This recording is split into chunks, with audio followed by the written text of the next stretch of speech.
गढ़ पुलिस अवाम के जानो माल के तहफ़्फ़ुज़ को यकीनी बनाने और क्रिमिनल लोगों को पाबंद सलासल करने की बजाय सालसी का किरदार अदा करने लगी। दिसंबर 2021 में 620 गावबे के रहायशी लियाकत अली की भैंस चोरी हुई, जिसे खोजियों की मदद से पुलिस थाना गढ़ को मौका से चोरी की गई भैंस, मुलजिम और मोटरसाइकिल बरामद करवाया गया।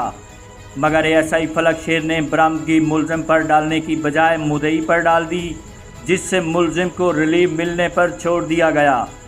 लियाकत अली ने मीडिया नुमाइंदगान से बात करते हुए गढ़ पुलिस पर इल्ज़ाम लगाया कि अब वो मुलजमान के साथ साजबाज करके उसे परेशान कर रहा है।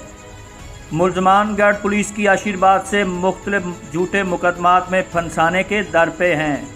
इंसाफ मांगने जाएं तो गलीज़ किस्म की गालियों से नवाजा जाता है। इस बारे मुतासरा लियाकत अली का मज़ीद क्या कहना है, सुनते हैं उसी की ज़ुबानी। मेरा नाम लियाकत अली है। बल्दियत मोहम्मद सरवर चक नंबर 6 सभी दरियाशी हूँ। 13 तरीक 12वां महीना 2021 साल में रात को साड़ी मझ चोरी हुई है जी। पूरा कटते हुए खोजी भी लाई ले ने, आवाम भी इकट्ठी चाकदी हो गई है।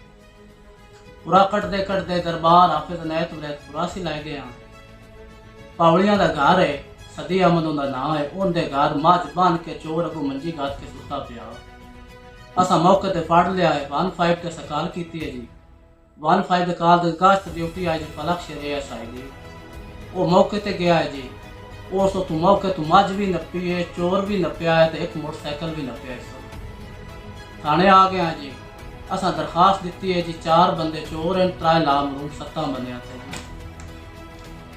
जैसे दरखास्त दी है जी, साड़ी दरखास्त कैंसल होगी जी। राणा शौकत ने कैंसल करके आप दे कोल दरखास्त लिख के साढ़े उसके साइन अंगूठे पे नहीं है दरखास्त। उन्हें आप की दरखास्त FIR कर छी है। माल चोरा ते पाउना उन्हें साढ़े हथ बरामदगी पा के चौथे 5वें दिन चोर की जमानत थाने च हो गई है।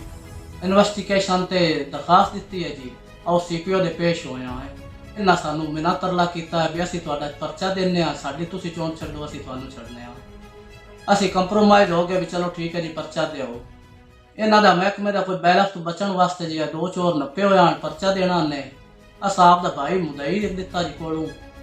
एक ना 2 आपके चोर ने, एक चोर साडा लिख के सकलैन नू FIR कर छड्डी। उनदे ते मिला एक बंदा ना मालूम ने, उनदे ते मैनू मालूम परचा FIR नाम दर्ज कर छड्डिया ने। जिंदे विच पुलिस 2 बंदे वर्दियां पा के वो आया मेरे घर कमरे दे विच, मैनू फड़ के मैनू लाए गए ने थाने। कमरे वालाट इन्हें डकिया साइड ते बोया इन्हें।